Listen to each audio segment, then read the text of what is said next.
अच्छा बेसिकली अॼु जे लेक्चर में जो असां पढ़ंदासीं उहो आहे पीरियडिक लॉ।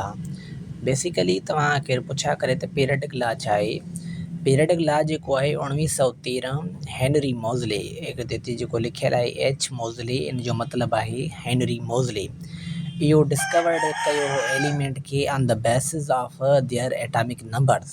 एटॉमिक नंबर जे बेस ते इन छा कयो एलिमेंट खे डिस्कवर कयो 1913 में। ठीकु आहे। He arranged elements according to increasing atomic number. मतलब कि जेको आहे इन जो चवण जो मतिलबु इहो आहे त हे जेको आहे एलिमेंट्स खे अरेंज्ड कयो on the basis of atomic number as comparison to atomic mass. Atomic mass जो जेको कॉन्सेप्ट ॾिनो हो उहो कां ॾिनो हो मेंडलीव्स पीरियडिक टेबल ॾिनो हो। उहो उन चयो हो त एलिमेंट्स खे जेको आहे अकॉर्डिंग टू छा जी बेसिस ते क्लासीफाई कयो वियो आहे एटॉमिक मासिस जी बेसिस ते। बरबराल असां उहो न पढ़ी रहिया आहियूं, हींअर पढ़ी रहिया आहियूं हेनरी मोज़ले। ठीकु आहे। इहो लॉ छा थो चए, द लॉ स्टेट्स दैट मतलब कि हेनरी मोज़ले जे मुताबिक़ इहो चए थो त प्रॉपर्टीज़ ऑफ एलिमेंट छा properties of element are a periodic function of their atomic number. Basically हिते चवण जो मतिलबु इहो आहे त एलिमेंट जो जेको प्रॉपर्टीज़ वग़ैरह आहिनि, मतलब कि इन्हनि जो एलिमेंट जो प्रॉपर्टीज़ छा थी सघे थो, मेटल थी सघे थो, नॉन मेटल थी सघे थो, मेटलाइट्स वग़ैरह थी सघनि था। ठीकु आहे न। मतलब कि जेके बि प्रॉपर्टीज़ वग़ैरह रिलेटेड टू एलिमेंट्स आहिनि उहे छा आहिनि periodic function of their atomic number.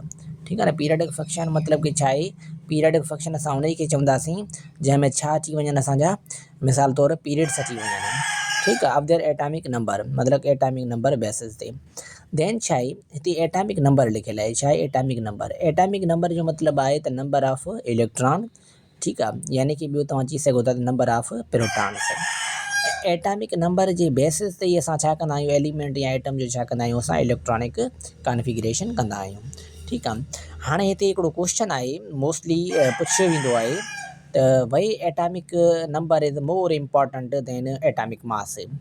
त बेसिकली इन जो जेको रीज़न इहो आहे त एटॉमिक नंबर जेको आहे increase regularly from element to element. त इहो न आहे त मतलब कि जेको आहे सेम एलिमेंट आहे उन जो एटॉमिक नंबर छा आहे सेम आहे। हिते चए थो जेको एटॉमिक नंबर जेको आहे इनक्रीज़ थिए थो regularly from element to element. ठीकु आहे। हाणे तव्हांजो वरी क्वेश्चन इहो हूंदो त इहो जेको आहे सर असांजा जेके आइसोटोप्स वग़ैरह आहिनि, ठीकु आहे न, असांजा छा आहिनि असांजा आइसोटोप्स। छा आइसोटोप्स। आइसोटोप में छा हूंदो आहे same number of proton same number of proton and electron but different number of neutron. Same atomic number and different number of atomic masses. ठीकु आहे। पर बहरहाल उहो जेको आहे उन में छा आहे वरी डिफरेंट आहे। ठीकु आहे न। उहो कॉन्सेप्ट थी असां नथा पढ़ूं। It is fixed for every element. ठीकु आहे। इहो छा आहे फिक्स्ड आहे एवरी एलिमेंट जे लाइ। No two elements have a same atomic ratio. मतलब कि हिकिड़ी एलिमेंट जो जेको आहे न सेम रेशो कॾहिं बि नथो थी सघे। ठीकु आहे। त मतलब कि इहो छा आहे असांजो पीरियडिक लॉ जो डेफिनेशन हो ऐं प्लस में जेको इन जो कंट्रीब्यूशन हो हेनरी मोज़ले वग़ैरह जो। ऐं इन लॉ जे मुताबिक़ जेको आहे प्रॉपर्टीज़ ऑफ एलिमेंट डिपेंड कनि था छा ते एटॉमिक नंबर ते। ठीकु आहे। ओके।